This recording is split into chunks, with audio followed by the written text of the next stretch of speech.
Ci siamo tutti, cercate di poter mantenervi, siamo anche in Zoom perché ci sono altri colleghi là, di dietro nelle varie aule, perché non hai mai visto qua la tana del lupo qua dentro, comunque è una biblioteca molto bella sopra.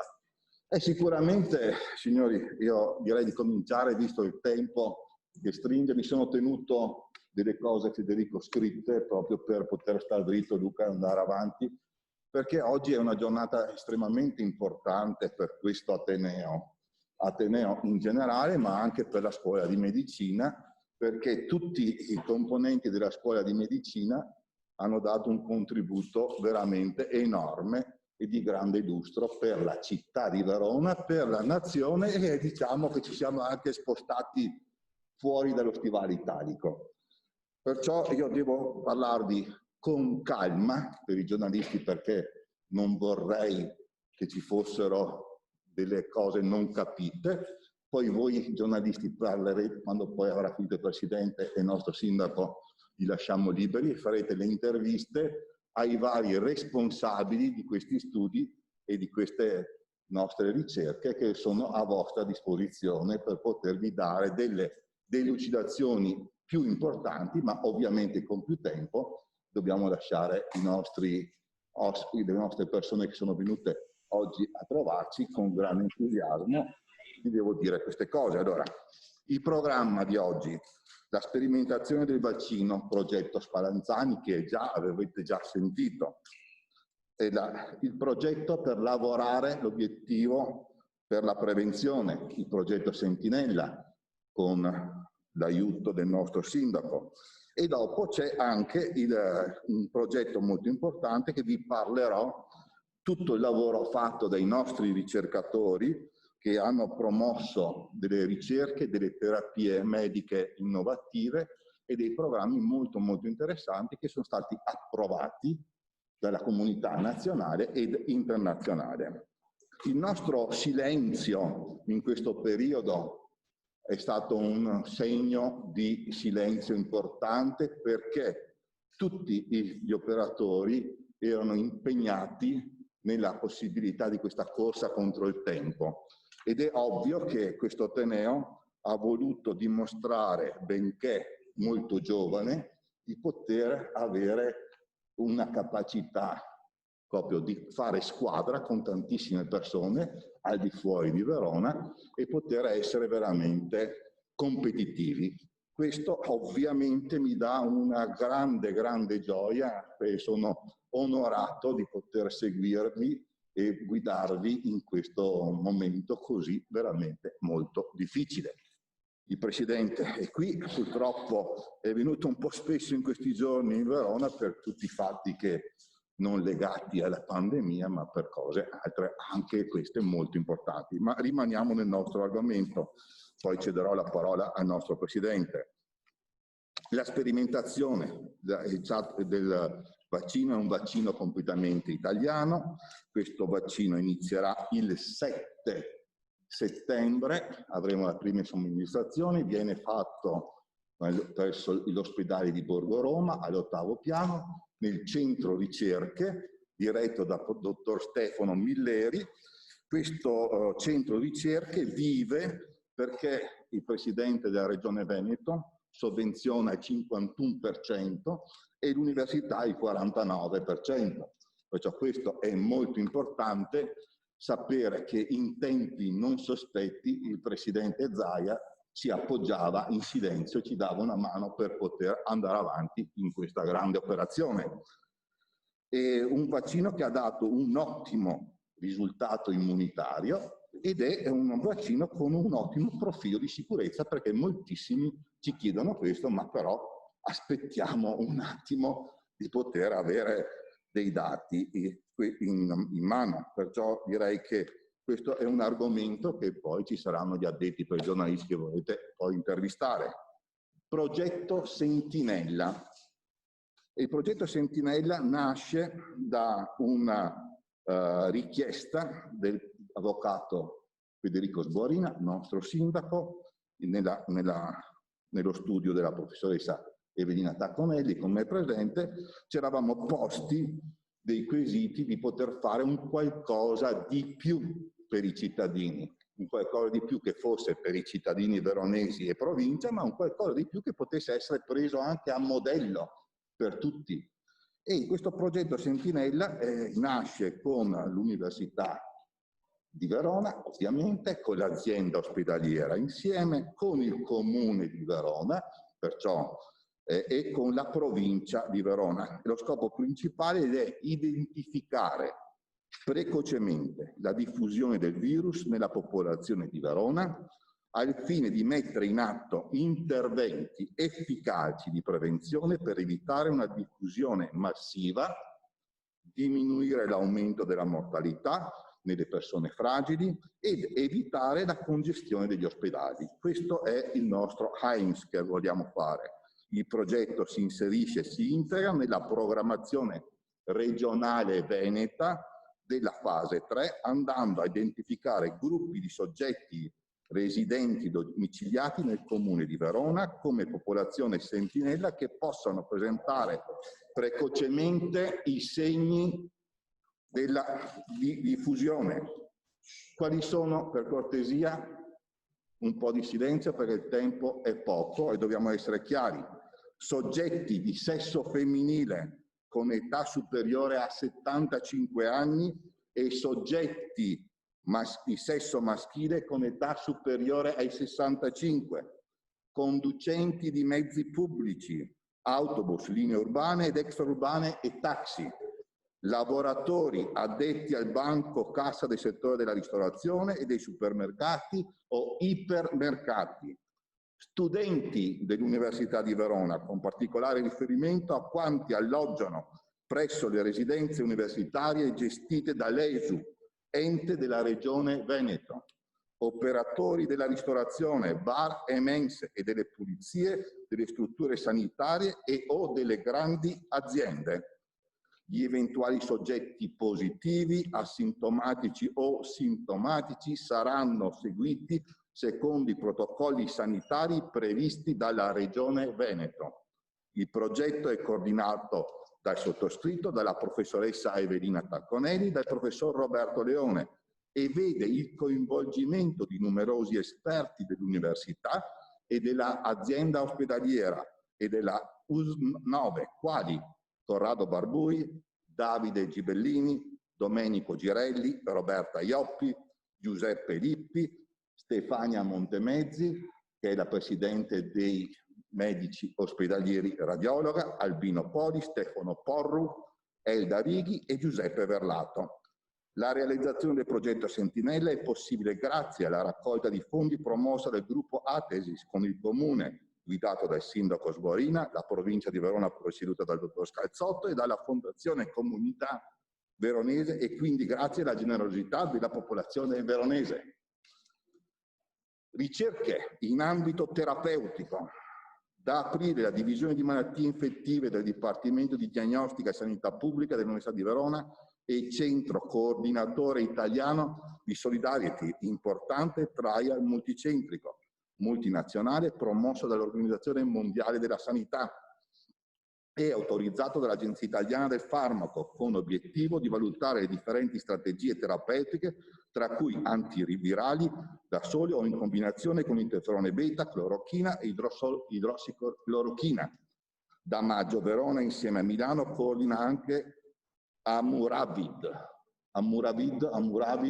sono già sempre più cominciamo sempre con più difficili, approvato sempre da AIFA e promosso dalla Società Italiana di Malattie Infettive Tropicali, un trial disegnato per conoscere gli effetti di un dato trattamento sulla popolazione nella vita reale, per verificare l'efficacia dell'utilizzo dell'immunoterapia in aggiunta ad antivirali nelle forme di Covid-19 in trattamento ospedaliero. Amunivirad è il primo studio europeo che valuta in maniera comparativa e contemporanea differenti opzioni di immunomodulatori per la riduzione della mortalità e delle necessità di assistenza respiratoria nei pazienti con polmonite da Covid-19. E qui saliamo ancora di più e con grande piacere, emozione, felicità poter dire che la Commissione europea ha stanziato 129 milioni e mezzo di euro per il finanziamento di progetti innovativi in risposta all'epidemia di SARS-CoV-2.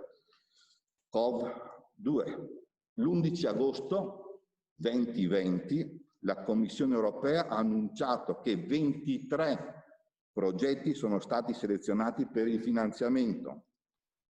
Orchestra, coordinato dalla sezione di malattie infettive dell'Università di Verona con un budget di 19,9 milioni di euro, che è stato diretto, il consorzio coordinato da UniVR, dalla professoressa Evelina Tacconelli, include 10 paesi europei: Francia, Germania, Spagna, Italia, Belgio, Romania, Paesi Bassi, Portogallo, Lussemburgo e Slovacchia, e 9 extraeuropei: India, Perù, Ecuador, Colombia, Venezuela, Argentina, Brasile, Congo e Gabon.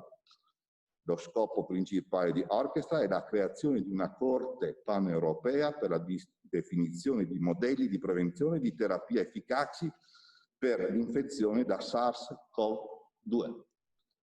La Corte includerà 4 tipologie diverse di individui, tra cui individui fragili, infezioni da HIV, malattie di Parkinson, donne in gravidanza e bambini, ed operatori sanitari. La Corte Orchestra sarà inoltre costituita in modo da essere immediatamente disponibile per studi di vaccinazione appena disponibili su larga scala. Poi la professoressa sarà a vostra disposizione per le varie domande per i giornalisti. Il progetto Orchestra risponde al bisogno urgente di proteggere la popolazione generale e fornire rapidamente risposte che migliorano l'assistenza alle persone colpite. Oggi, 31 agosto, viene pubblicato sul prestigioso Journal of Clinical Investigation degli Stati Uniti un lavoro coordinato dall'immunologia diretta dal professor Vincenzo Bronte, dalla medicina interna da Oliviero Olivieri, in collaborazione con l'ospedale Pedersoli di Peschiera del Garda, sull'uso di baricitinib, medicinale già impegnato per la cura dell'artrite reumatoide ed usato in modo off-label per il suddetto studio nei pazienti affetti da Covid-19. Il lavoro fornisce la dimostrazione che i pazienti trattati mostrano una marcata riduzione dei livelli sierici delle temibili citochine infiammatorie, mentre i linfociti T e B circolanti ritornano alla norma ed il titolo anticorpale contro il virus si alza. Poiché il trattamento è per via orale, esso può essere somministrato anche fuori dall'ospedale. Ciò può limitare le conseguenze negative della pandemia ed essere quindi di estrema rilevanza per i sistemi sanitari di tutto il mondo. Gli autori, il professor Bronte e il professor Olivieri, saranno a vostra disposizione con gli altri coordinatori di questo studio. Gli studi nell'ambito della diagnostica. Il professor Lippi, direttore dell'unità operativa del laboratorio di analisi dell'Università Integrata, è stato nominato capo di una task force della Federazione Internazionale di Chimica Clinica e Medicina di Laboratorio sulla patologia da coronavirus. La principale organizzazione mondiale nell'ambito della medicina di laboratorio riunisce oltre 100 società nazionali di medicina di laboratorio di tutto il mondo, con quasi 50.000 membri, con lo scopo di fornire informazioni utili ai clinici ed alla popolazione sul significato del test diagnostici e produrre raccomandazioni e linee guida in merito a protocolli diagnostici e di biosicurezza nella gestione dei campioni utilizzati per la diagnosi e il monitoraggio del virus. La creazione di questo network tra i vari laboratori ed altri soggetti che si occupano di salute pubblica si sta traducendo in importanti studi condotti dal professor Lippi in collaborazione con il professor Stefano Porru, direttore della medicina del lavoro di Verona, Mario Plevani e Giorgio Palù, docenti dell'Università di Padova, alcuni dei quali appena pubblicati questi lavori su prestigiose riviste scientifiche internazionali. Lo studio pilota ha come oggetto il monitoraggio dei dipendenti dell'azienda ospedaliera a passo di recente su una rivista scientifica internazionale. Ha consentito di rilevare la positività di 4,6% nella popolazione testata. Sono al termine, però è giusto che tutti voi possiate capire il sacrificio degli universitari e anche della Regione che ci ha sostenuto in questi sforzi molto importanti e del nostro sindaco. Conoscerlo per sconfiggerlo, alleanza contro il Covid-19. Proseguono inoltre i lavori per ENACT, finanziato dalla Fondazione Cari Verona, presieduta dal professor Sandro Mazzucco, e parzialmente anche dalla Fondazione TIM, con l'obiettivo di definire parametri clinico-epidemiologici, virologici e immunologici in grado di chiarire i meccanismi usati dal virus per diffondersi e causare una malattia così devastante. Immunologia, infettivologia, epidemiologia, medicina interna sono le discipline coinvolte in quella che è stata definita una vera e propria corsa per la scienza. In particolare uno dei sottoprogetti di Immunovid, coordinato dal professor Vincenzo Bronte, per comprendere i meccanismi alla base dei disordini immunologici conseguenti alle infezioni di coronavirus. Sempre all'interno di questo progetto, lo studio neurologico finalizzato ad evidenziare il coinvolgimento del sistema nervoso delle alterazioni dei pazienti affetti da Covid-19, quelli che voi potete conoscere, l'alterazione del gusto, dell'olfatto, e della fatica, della mialgia e delle cefalee, perciò è a 360 gradi.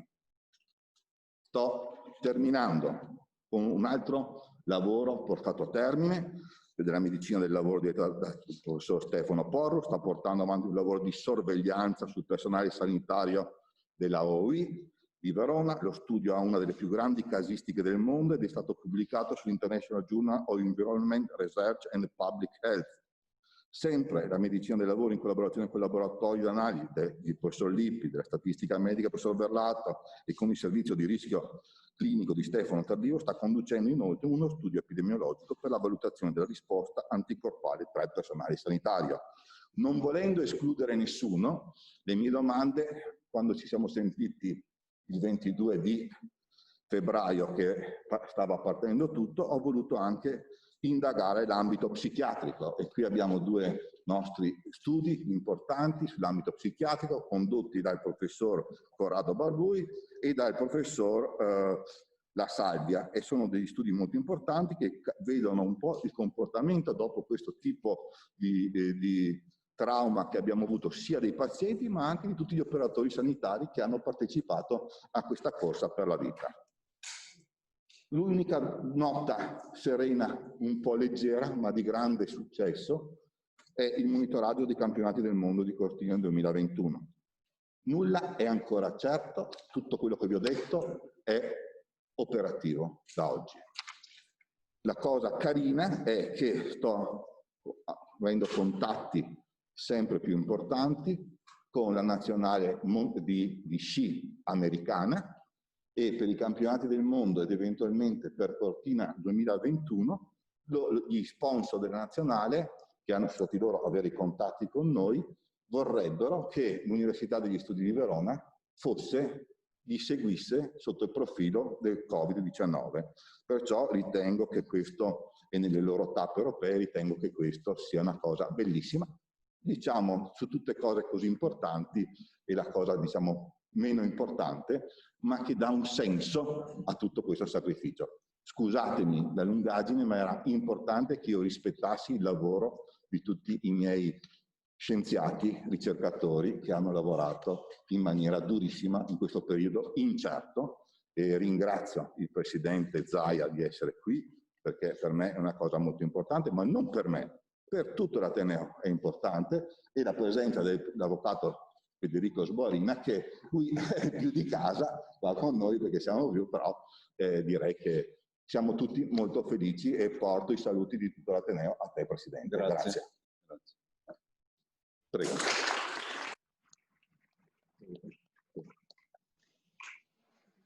Sì, grazie. Intanto grazie al magnifico Rettore per l'invito e per l'opportunità. Cercherò di essere molto breve. Intanto sono qui anche a, come si può dire, a valorizzare l'opera di questa università, che per il tramite del Rettore è sempre più evidente.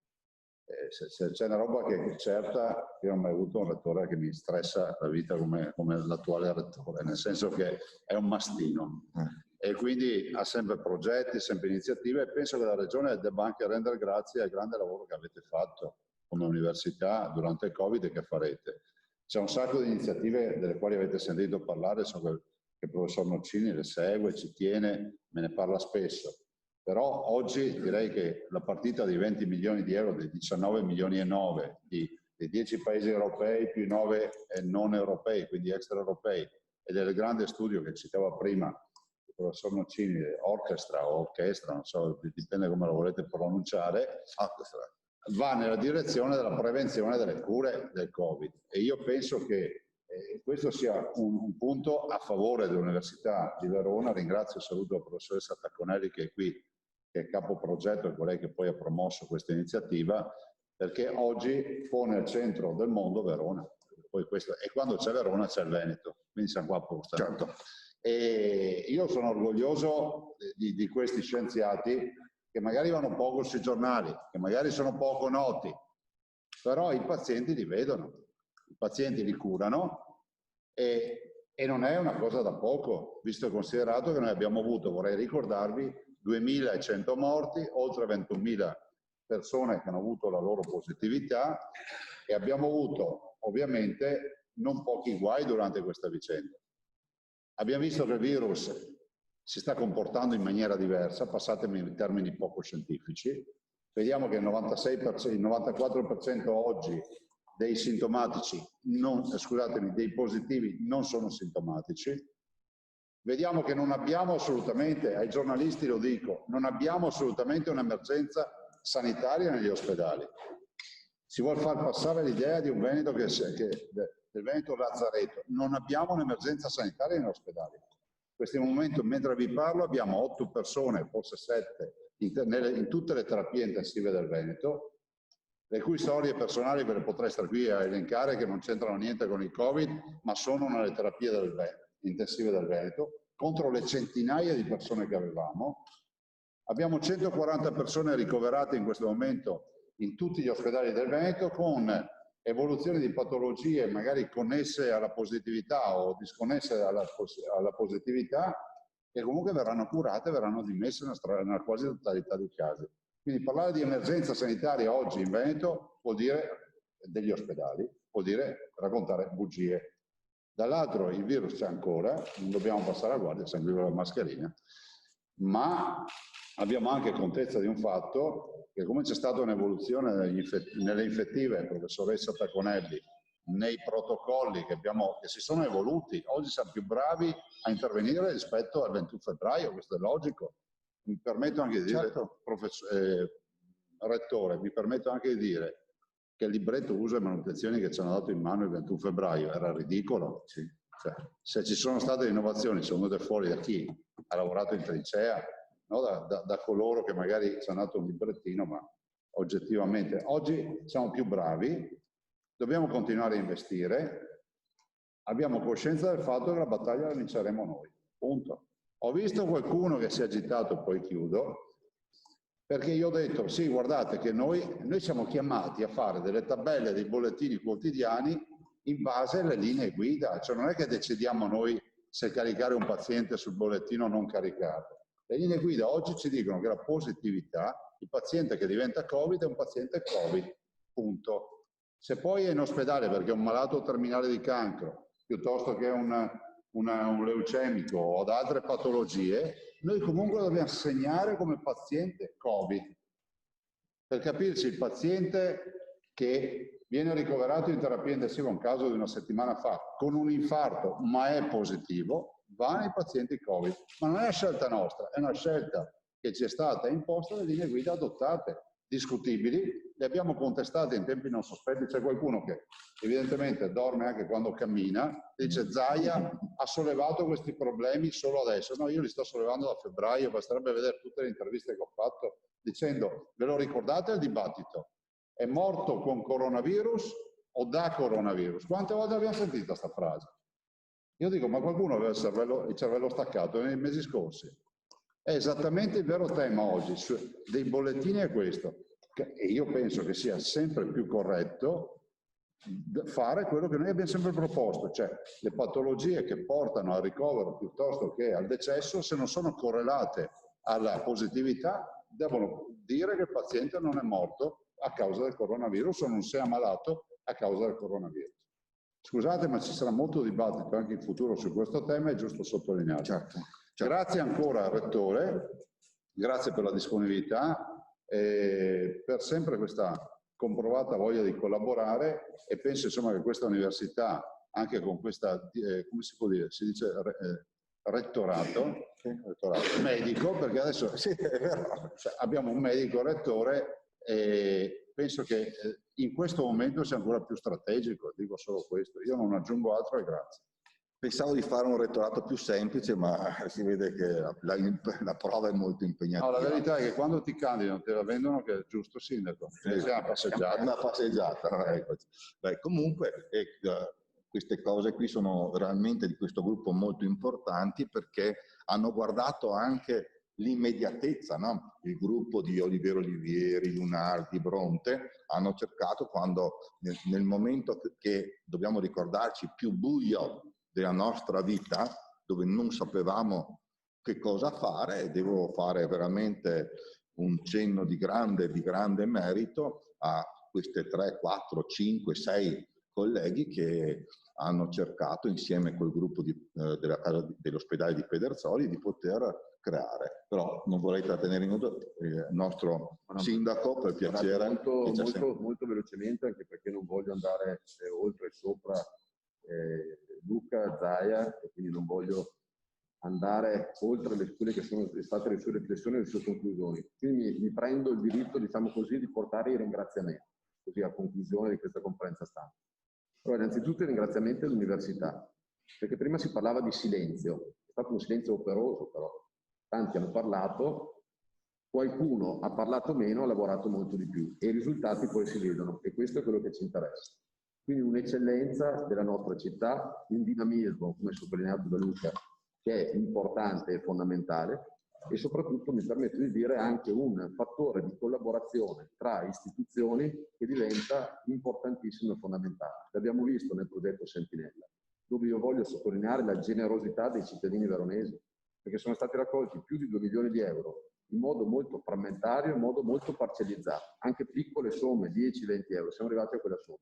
E grazie a questi contributi, a queste risorse che sono arrivate, è stato possibile finanziare questo progetto che ci mette, diciamo così, un passo avanti rispetto al coronavirus, per lavorare attraverso la ricerca, che è un'eccellenza di questa università, sulla prevenzione, cosa che ci siamo detti in una chiacchierata con la professoressa Tacconelli, volante, e poi da lì è partito tutto, ovviamente tutto questo sotto la regia, sotto il cappello della Regione Veneto. Quindi passo al secondo ringraziamento e chiudo. Guardate, io penso e ritengo che la gestione che c'è stata e l'attenzione che il Presidente Zaia ha dato sempre, ma nel momento dell'emergenza del coronavirus, e guardate, per noi questa è una settimana che è stata veramente difficile, particolarmente difficile, anche perché è stata subito dopo questo periodo legato al coronavirus. Ecco, l'attenzione e la capacità di gestire queste situazioni da parte del Presidente Zaia, io lo ringrazio. Lo ringrazio a nome della comunità veronese, perché la città di Verona lo sente vicina la Regione, e per noi questo è fondamentale, perché lavorando in squadra si possono raggiungere dei risultati importanti. Quindi questo è un secondo ringraziamento che è fondamentale, perché tutto quello che abbiamo fatto, anche semplicemente, guardate, perché poi sembrano cose banali, esco un attimo dal seminato di oggi, ma quello che è successo in questa settimana presuppone un coordinamento a livello regionale, a livello di protezione civile, a livello di interventi, come quello che è successo durante il coronavirus, che non è banale. Tanto è vero che mi permetto di dire che a qualcuno è riuscito meglio, a qualcuno probabilmente è riuscito un po' meno bene. Ecco, in Veneto tutto questo è riuscito molto bene. Ovviamente non dobbiamo fermarci, dobbiamo andare avanti, perché come diceva il Presidente, non è scomparso, e l'uso delle mascherine che tutti noi abbiamo nella dimostrazione palese oggi, però sulla strada che è stata tracciata, con il metodo di lavoro che è stato portato avanti in questi mesi, sicuramente si otterranno dei risultati importanti. Io chiudo, e con una nota così a margine, perché devo allontanarmi dall'altra stanza. Verona è forte. Io ho fatto scrivere su Palazzo Barbieri nel pieno del lockdown sul tricolore. Verona Forte ce la faremo. Allora noi questa mattina presentiamo una serie di serate che avremo in arena, in cui la musica italiana si riaccenderà dall'Arena di Verona. Saremo in diretta su Rai 1 praticamente tutti i giorni, da queste serate in avanti, compresa la partita del cuore allo Stadio Bentegodi, perché il segnale che voglio mandare è l'attenzione nel seguire, nell'attenzionare tutte queste situazioni, ma anche un messaggio di ottimismo. La nostra città, io lo dico da febbraio, come tutti, deve vivere una nuova normalità fatta di mascherine, una nuova normalità che presuppone il ritorno di tanti turisti, il rilancio dell'economia, e la cosa importante è che l'Italia, non solo Verona, con la musica, ripartirà proprio dall'arena in queste serate, come è ripartita già con i concerti lirico-sinfonici del mese di agosto. Quindi veramente grazie, grazie e grazie. Grazie. Prego. Bene, io direi che adesso, grazie signor Sindaco, io direi che per i giornalisti, da professoressa Tacconelli, professor Olivieri, professor Bronte, il professor Lunardi e altri che sono qua sono disponibili per le varie interviste, per le varie delucidazioni, visto che loro sono i principali investigator di tutto quello che è già partito. Quello che dovrà ancora partire sarà la nazionale olimpica statunitense, ma sarebbe un segno di grande tranquillità per gli atleti americani che verranno da noi. Va bene? Grazie. Signori, grazie della vostra presenza.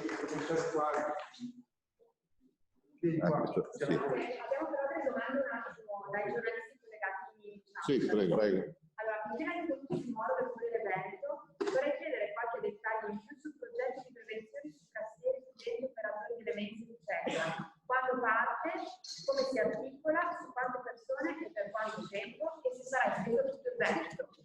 No, non sarà esteso per tutto il Veneto, sarà esteso solamente per Verona, perché già la difficoltà per la provincia che ha collaborato col finanziamento, questo è già una cosa importante, ci creerebbe delle grandi difficoltà. La nostra partenza è prima possibile, vuol dire fare una quindicina di giorni, potremmo essere già operativi.